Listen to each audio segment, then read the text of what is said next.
एक बड़े शहर में रतनलाल अपनी बेटी संध्या और छोटे बेटे कुणाल के साथ रहता है।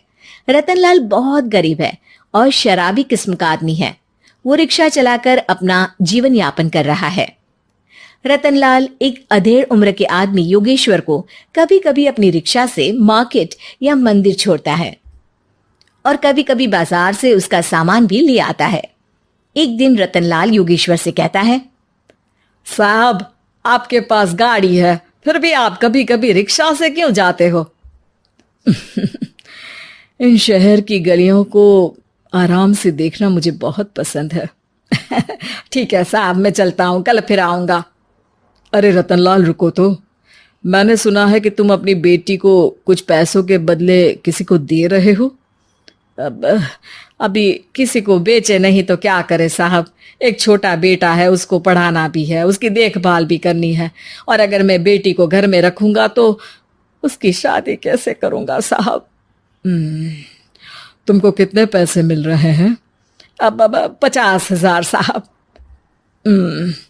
देखो, मैं तुमको पूरे 20 लाख रुपए देता हूँ। तुम अपनी बेटी संध्या को मुझे दे दो। हैं? 20 लाख? धन्यवाद साहब, धन्यवाद। मैं कल ही उसे आपके पास छोड़ जाऊंगा साहब।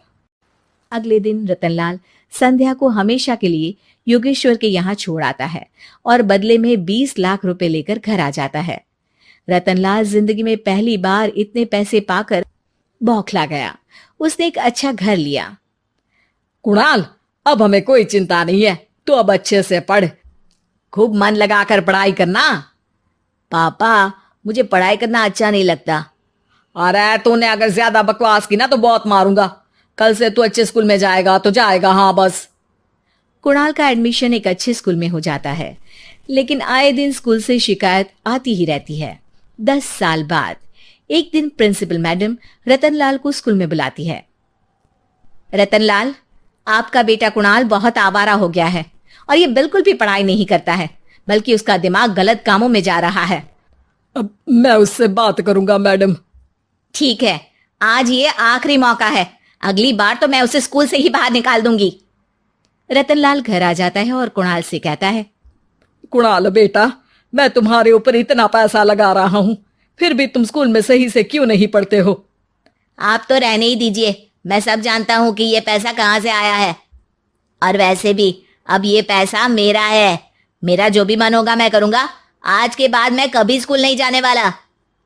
रतनलाल को अपनी बेटी की याद आती है और वो रोने लगता है। कुणाल एक दिन एक लड़की को शादी करके घर ले आता है। पिताजी, ये मेरी पत्नी है स्वीटी। तुमने शादी कर ली? हाँ, शादी कर ली मैंने, दिखाई नहीं दे रहा। और अब से आप फिर से कमाना शुरू कर दो, बहुत बैठ कर खा लिया। कुणाल, तुम इस बुड्ढे को घर में क्यों रख रहे हो? देखो ना, ये शराब पीता है, इसे घर से बाहर निकाल फेंको। अरे स्वीटी, ये मेरे पापा है, कैसे बाहर निकाल दूं? और वैसे भी घर में कोई तो चाहिए ना काम करने वाला, नौकर समझ कर रख लो। इस बुड्ढी को तो घर से बाहर निकाल कर ही रहूंगी मैं कब तक इसके लिए खाना बनाऊंगी। स्वीटी एक दिन घर के बाहर पार्क में अपनी दोस्तों के साथ बैठी होती है। तभी वो रतनलाल को बुलाती है। पिताजी, मेरे कमरे में मैं अपना फोन छोड़ आई हूं, जरा ला कर तो देना। हाँ जरूर, अभी लेकर आता हूं। रतनलाल फोन लेकर आ जाता है। कुछ समय बाद स्वीटी के फ्रेंड्स भी चले जाते हैं। स्वीटी अंदर आकर शोर मचाती है। चोर चोर! कहाँ है चोर? मुझे तो यहाँ कुछ नहीं दिख रहा। अरे ये अलमारी खुली पड़ी है, जरूर किसी चोर ने ही खोली होगी। अरे कौन आया था यहाँ? यहाँ तो पिताजी आए थे बस। अरे बहू, मैं चोर नहीं हूं। मुझे तो आप पर अब बिल्कुल भी विश्वास नहीं है पिताजी, क्योंकि जब आप पैसे के लिए दीदी को बेच सकते हो तो आप चोरी भी तो कर ही सकते हो। अरे लेकिन वो सब तो मैंने तेरे भले के लिए किया था ना। मैं तो कहती हूँ कि हमें इनकी कमरे की तलाशी लेनी चाहिए। तुम बिल्कुल सही कह रही हो, चलो। स्वीटी और कुणाल दोनों रतनलाल के कमरे की तलाशी लेते हैं और उन्हें वहां स्वीटी की ज्वेलरी और पैसे मिल जाते हैं। मैं तो पहले ही जानता था कि चोर आप ही हो। निकल जाओ मेरे घर से और दोबारा अपनी शक्ल मत दिखाना। रतनलाल आंखों में आंसू लिए घर से निकल जाता है। स्वीटी मन ही मन सोचती है, आज तो मेरी प्लानिंग सफल हो गई। जैसा मैं चाहती थी ऐसा ही किया और बड़ी आसानी से उस बुड्ढी को चोरी का इल्जाम लगाकर घर से भगा दिया। रतनलाल की हालत अब ज्यादा खराब हो गई और वो सड़क पर बैठकर भीख मांगकर खाने लगा। एक दिन वहां एक गाड़ी आकर रुकी और सड़क पर बैठे सभी भिखारियों को अपने सेंटर ले गई। एनजीओ की मालिक संध्या एक एक करके सभी को सुविधा मुहैया कराती है। तभी उसकी नजर रतनलाल पर पड़ती है। पिताजी, संध्या तू? पिताजी आपकी ये हालत कैसे हुई? ये सब मेरे बुरे कर्मों की सजा है जो मुझे मिल रही है। मुझे माफ कर दे बेटी।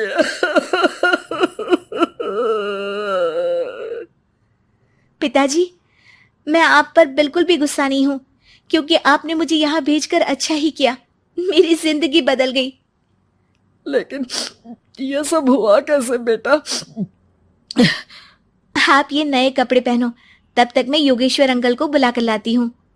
योगेश्वर अंकल? हाँ अंकल। योगेश्वर जी ने तुझसे शादी नहीं की थी? नहीं तो पापा, उन्होंने तो मुझे पढ़ा लिखा कर इस काबिल बनाया है कि मैं आज सबकी सेवा कर पा रही हूँ। रतनलाल पश्चाताप करके रोता रहता है। तभी योगेश्वर भी वहां आ जाता है। रतनलाल जी, आपकी ये हालत कैसे हुई? इतने सारे पैसों के बावजूद भी? क्योंकि मैंने बेटे और बेटी में भेदभाव किया था। लेकिन आपने ये कैसे किया? मुझे ये जानना है, बताइए। सालों पहले जब संध्या छोटी थी, तब मैंने एक बार एक आदमी से तुम्हें बात करते हुए सुना था, जो कुछ पैसों में संध्या को तुमसे खरीद कर शादी करना चाहता था। मैं उस समय एनजीओ में बच्चों के लिए ही काम कर रहा था और मैं किसी भी लड़की की जिंदगी खराब होते नहीं देख सकता था। इसलिए मैंने अपने जीवन की कमाई का एक बड़ा हिस्सा तुम्हें दे दिया था। सच में कितना गलत था मैं। मुझे माफ कर दो। अब आप दोनों मेरे साथ घर चलो और आज मैं अपना सच्चा प्रायश्चित करना चाहता हूं। योगेश्वर और संध्या रतनलाल के साथ घर जाते हैं। स्वीटी दरवाजा खोलती है। चोर भिखारी, तू फिर से आ गया? चल भाग यहां से बुड्ढे। ये घर तुम्हारे बाप का नहीं, मेरा है। बाहर निकलो यहां से। रतनलाल कुणाल और संध्या को घर से बाहर निकाल देता है।